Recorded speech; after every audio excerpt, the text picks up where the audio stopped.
नमस्कार। अनब्रेकिंग के इस वीडियो में आपका स्वागत है।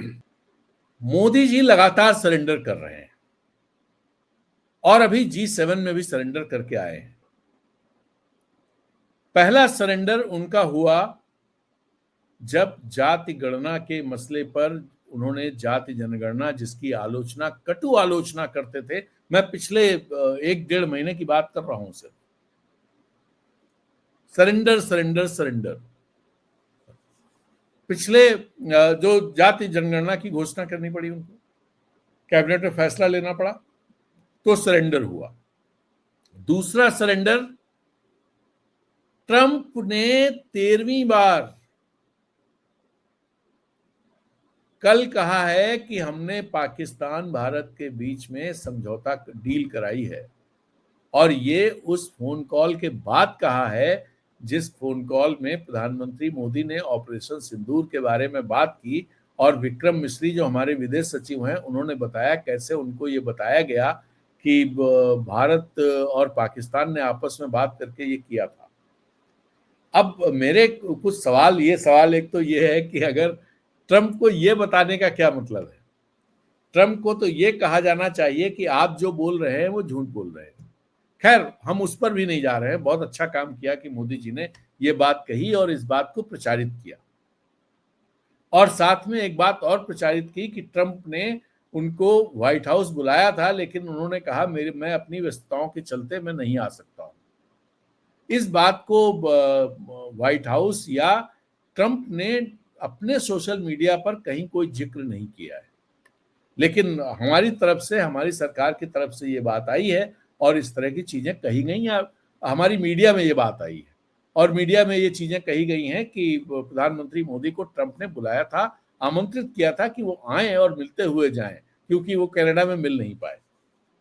खैर, बड़ी अच्छी बात कही। इसके अलावा G7 में, या G6 कह लें उसे, तो G6 के जो ये वाला सेशन था जिसमें जो आउटरीच वाले लोग थे उनको सबको बुलाया गया, जैसे लुल्ला, रमपोसा, ये सारे लोग। तो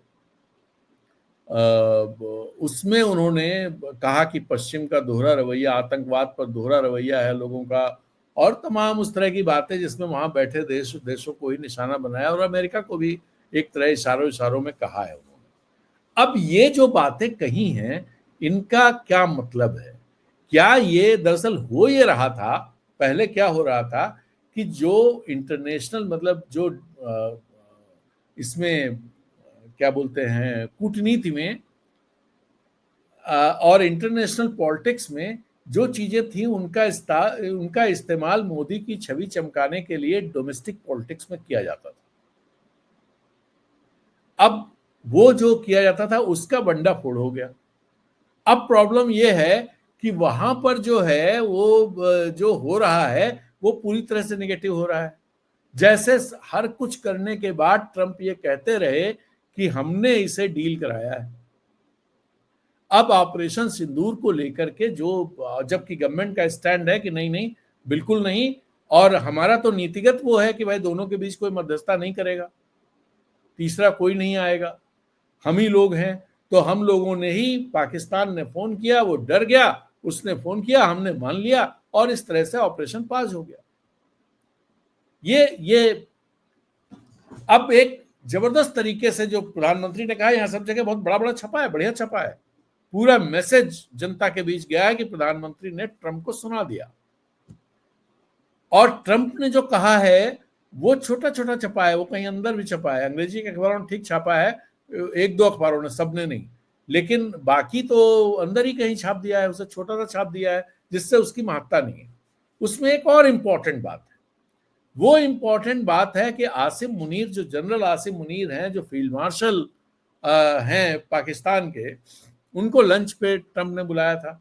खबर ये आई कि उनको लंच पे इसलिए बुलाया गया, दो तरह की खबरें आई। एक तो लंच पे इसलिए बुलाया गया कि वो नोबेल प्राइज के लिए ट्रंप का नाम आगे बढ़ाया है उन्होंने, और दूसरा जो है क्रिप्टो करेंसी के लिए, उसके व्यापार में चूंकि उनके परिवार के लोग हैं, और पाकिस्तान में पिछले दिनों मैंने आपको बताया भी था, एक वीडियो में ये बात की थी कि कैसे उनके इंटरेस्ट क्या है पाकिस्तान में, ट्रंप के इंटरेस्ट क्या है।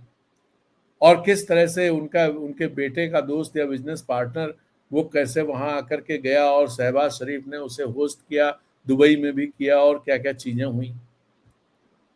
खैर, उस बात को, क्रिप्टो करेंसी वाली बात को किनारे रख दीजिए। जो नोबेल वाली बात आई है, मतलब देखिए इस तरह की चीजें चल रही हैं कि दो लोग आपस में लड़ रहे थे, उन्होंने लड़ाई बंद की, तीसरे ने कहा कि हमने, हमारी वजह से लड़ाई बंद हुई है, हमने इन पर प्रेशर डाला और इनके साथ डील की है, इसलिए डील की कि भैया तुम लड़ाई बंद करो तो ये डील है, नहीं लड़ाई बंद नहीं करोगे तो फिर दिक्कत हो जाएगी, तो ये डील नहीं होगी। तो इस तरह से डील हो गई।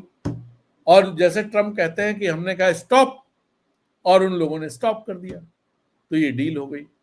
अब ये जो तीसरा आदमी है, ये हो सकता है झूठ कह रहा हो, लेकिन इन तीन में से दो की बातें तो मिलनी चाहिए।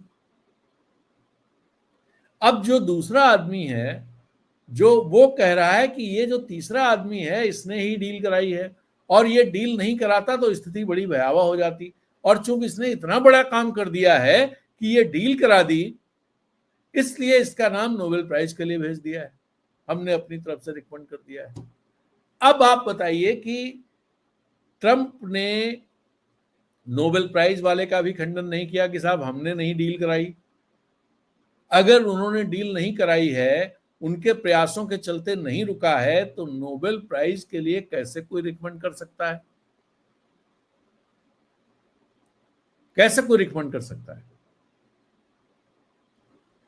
तो राहुल गांधी के सामने जो सरेंडर शुरू हुआ जाति जनगणना से, फिर ट्रंप के सामने या कहें, और फिर राहुल गांधी के सामने सरेंडर हुआ, क्योंकि राहुल गांधी ने सवाल उठाया नरेंद्र सरेंडर, और उसके चलते प्रधानमंत्री ने ये साबित करने की कोशिश की देयर इज नो सरेंडर, मैं बिल्कुल वैसा ही मोदी हूं जैसे पहले था, मैंने ट्रंप पर सवाल खड़े कर दिए हैं, ट्रंप का इनविटेशन ठुकरा दिया है, हमने वहां बैठे जो वेस्ट के जो बड़े महारथी थे उनको सुना दिया है कि तुम लोग आतंक पर डबल स्टैंडर्ड करते हो। लेकिन बात यह है कि क्या ये बात सुनी गई? अब उसके तुरंत बाद ट्रंप आसिम मुनीर के साथ लंच कर रहे हैं, आसिम मुनीर कह रहे हैं कि साहब इन्होंने वॉर रुकवा दी और इसलिए इन्होंने इतना बड़ा काम किया, बहुत बड़ी बर्बादी होने से, बहुत सारे लोग मारे जाते, उससे बचा लिया दुनिया को, और इसलिए इनको नोबेल प्राइज मिलना चाहिए। कहानी खत्म।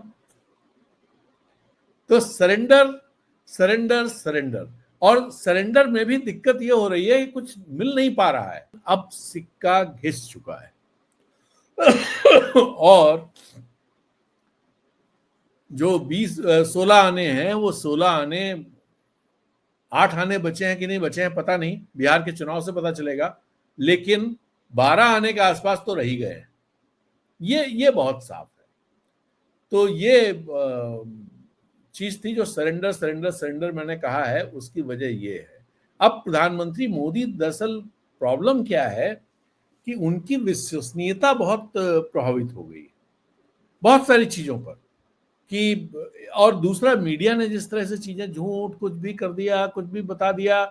जैसे कनाडा से जब इनविटेशन नहीं आया था तो कनाडा बहुत दुश्मन था कि अरे जाना ही नहीं चाहिए, प्रधानमंत्री इनविटेशन आ जाए तब भी मना कर देना चाहिए, पता चला इनविटेशन आ गया और प्रधानमंत्री ने मना किया ही नहीं, तो उसके बाद सब कनाडा से कैसे संबंध सुधर सकते हैं, कनाडा कितना महान हो गया, तुरंत कारनी महान हो गए। और गुणगान शुरू हो गया। ऐसे ही G7 का मामला हुआ कि G7 में, और जो जो प्रधानमंत्री मोदी के समर्थक लोग हैं उनको उनकी समझ का लेवल बड़ा गड़बड़ है। दरअसल वो जो फोटो आया पहला, जिसमें G7 के मेंबर कंट्रीज के लोग थे, उस फोटो उन्होंने लगा अरे इसमें मोदी जी नहीं, तो उन्होंने फिट कर दिया मोदी जी उसके अंदर, और फिट करके भी फोटो चला दिया गया सोशल मीडिया पर, मोदी जी खड़े हैं उसमें। तो भाई इतना जो दिक्कत है, ये सारी चीजें अब मोदी जी के लिए फायदेमंद नहीं है, नुकसानदायक है। मैं इस पॉइंट पर आना चाह रहा था। ये सरेंडर जो है, ये सरेंडर सरेंडर सरेंडर आने वाले दिनों में और दिखाई देगा, और इस सब का फायदा होगा कि नुकसान होगा, ये बिहार के चुनाव हैं, आ रहे हैं, नतीजे सामने आ जाएंगे। तो चलिए आज की बात यहीं समाप्त करते हैं। नमस्कार, जय हिंद।